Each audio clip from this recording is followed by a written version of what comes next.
বললাম তো ফোন করে জেনে নাও। এই দিদি ভাই, ওই অপর্ণা ঠাম্মিকে একবার ফোন করতো। তুমি যে মিথ্যে কথা বলছো সেটা আমি হাতে নাতে প্রমাণ করে দেবো রানী। আরে জয়, তুই এভাবে কেন কথা বলছিস? কেন অপর্ণা ঠাম্মি ওকে নিয়ে যেতে পারেন না? আর তাছাড়া বাবাকে মিথ্যে কথা বলে ও যাবে কেন গাড়ি থেকে? দাঁড়া, আমি দেখছি।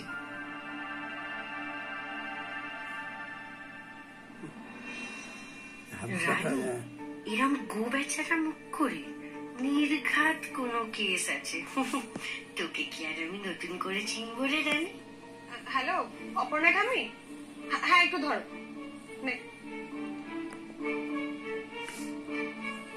হ্যাঁ ঠাম্মি, আমি দুর্জয় বলছি। হ্যাঁ বাবা বলো, আজকেই তো নাথবাবুর সঙ্গে দেখা হলো।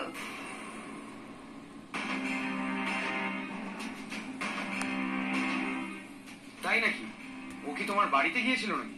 হ্যাঁ, নিয়ে এলাম তো। টুকটুকে বউটার সঙ্গে রাস্তায় দেখা হলো, বাড়ি নিয়ে এসে একটু আদর করে দিলাম।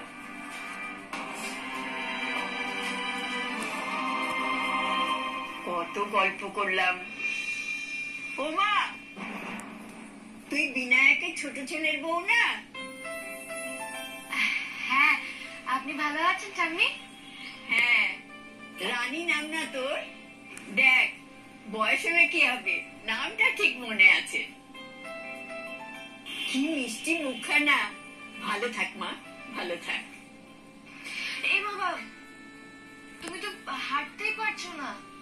আর বাতের ব্যথায় একেবারে হাঁটা চলা বন্ধ হওয়ার উপক্রম।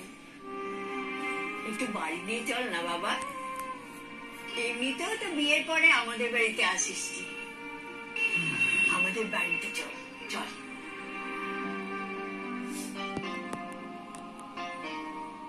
চলো, সাবধানে সাবধানে। এটা দাও আমাকে। আস্তে আস্তে চলো চলো, আস্তে সাবধানে, আস্তে আস্তে আসো।